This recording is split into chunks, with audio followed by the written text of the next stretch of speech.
So I managed to get to one other movie today. I was hoping actually to get four movies in, but I'm tired and I'm going to call it quits with this one. But I really liked this film. This was, I don't think you can really see the disc title. Here we go. Can you see it? Nope. Nope. Well, anyways, maybe. There. Can you see it now? I don't know. You can't really see the title on this disc. It's hard to photograph. That is the disc for Woodshock. So I really wanted to see this movie on the big screen. And let me tell you, I would have. However, it played in Atlanta for exactly 7 days. I was in Italy for exactly 10 days. The 7 days that it was in Atlanta were in the middle of the 10 days that I was in Italy. So I completely missed it. There was no chance to see it on the big screen. And I'm really peeved because I would have gone to see it right away and maybe seen it a couple times. I think it's so beautiful. It's maybe the most visually unique film I've seen all year. And of all the sort of esoteric, thought-heavy films that came out this year, and there have been several, this is the only one where I was like, yes, I get this. I feel it. I get the characters. I understand what's happening here.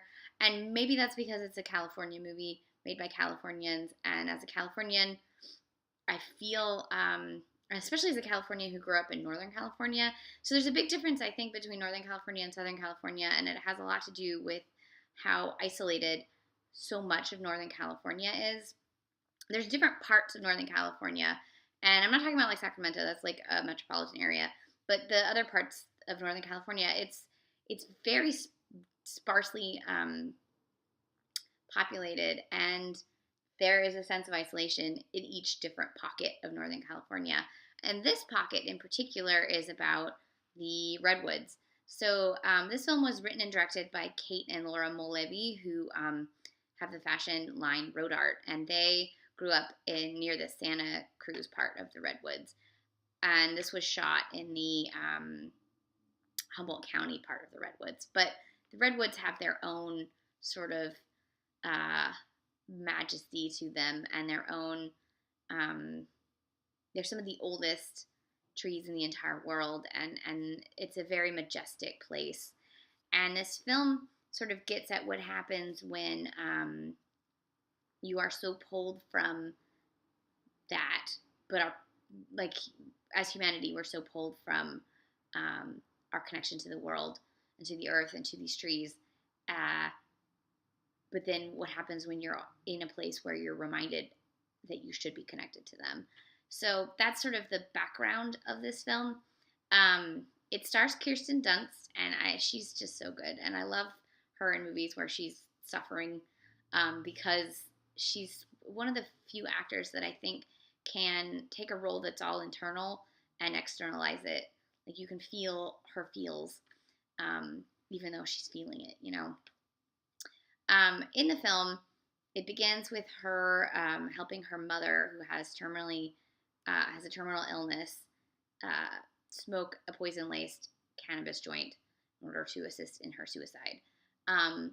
During the grief of this moment, she goes back to this dispensary where she works, and through a series of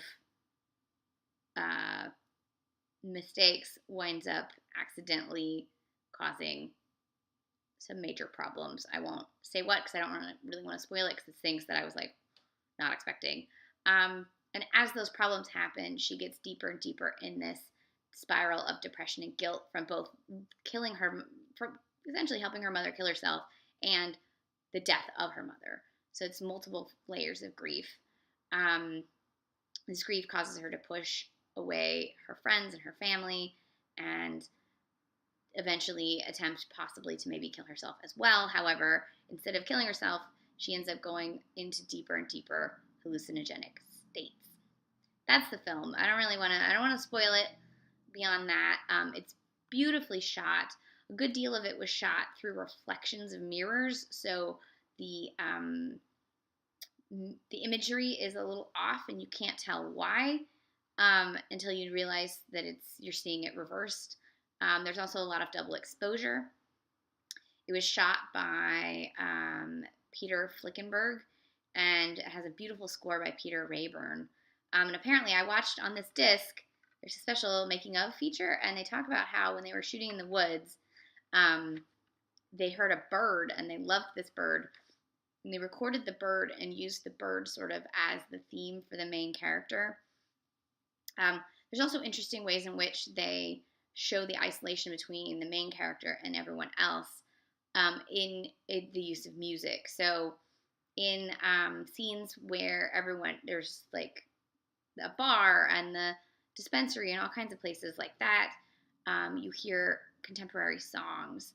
And then when Teresa that's the character by Kirsten Dunst, when she's on her own, all you hear is the score, because it's another layer of the film's showing her isolation from everybody, even in her own community. I feel like there was a lot of inspiration from the photography of Nan Goldin, and actually she did some of the on-set photography and publicity photography, so I'm guessing must have been, it wasn't in the documentary, but that must have been an inspiration for some of the visuals. If you're not familiar with Nan Goldin's photos, I'm going to take you on a tour, because I actually have this really great, I haven't done a tour video in a while.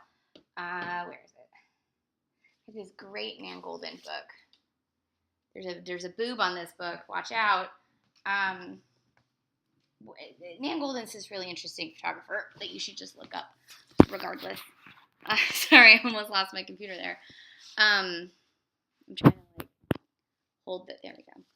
So I have the receipt for this book still in it. Wow, these gorgeous photos of interiors and women at really.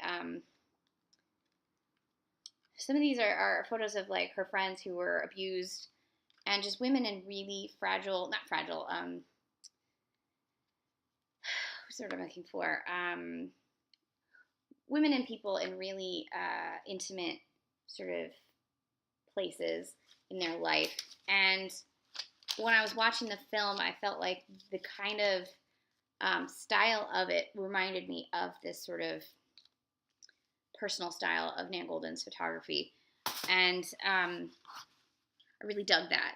So it's really hot in my apartment. I left my heat on for too long. I'm sweating. I have too many layers on. What was I saying? So Nan Goldin, it feels very Californian. I also think this year there's been a movie about Sacramento and a movie about the Redwoods, and there has not been a movie about the North State, which is where I grew up, also Northern California, but it's a high desert area and it's very different. And I feel like I need to finally make this film. I've written a script and several other short story type things set in my hometown because it's this weird place. And someday I will commit one of those stories to celluloid and people can see another section of Northern California, which is this weird, strange place that's nothing like what people think it is.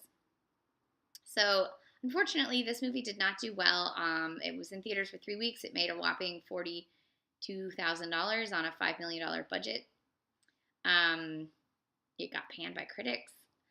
A lot of people called it dull. I never once was bored. I never once looked at my phone. I was sucked into this movie. I think if I'd seen it on the big screen, I would have been completely enraptured by it. So I don't know. I will tell you that I enjoyed watching this movie more than I think every single Tarkovsky movie that I watched last month. So take that as you will. As you can tell, I just lost the disc. I don't know where I put it. It's on DVD. It's also on VOD. You can rent it pretty much anywhere. Definitely, if you're going to do a top 10 list of the year, try to watch this before you make that list. I'm not saying it's going to make your top 10 list, but you should try watching as many films as you can, and also as many films as you might not have thought you might. As many films as you can that are not like things you've seen before. And I feel like this is such a unique film that it's not going to be like much that you've seen this year. You should check it out. And Kirsten Dunst is just so great, and I hope she keeps making these great, unique films. So this was Woodshock from Kate and Laura Mulleavy, and I highly recommend it.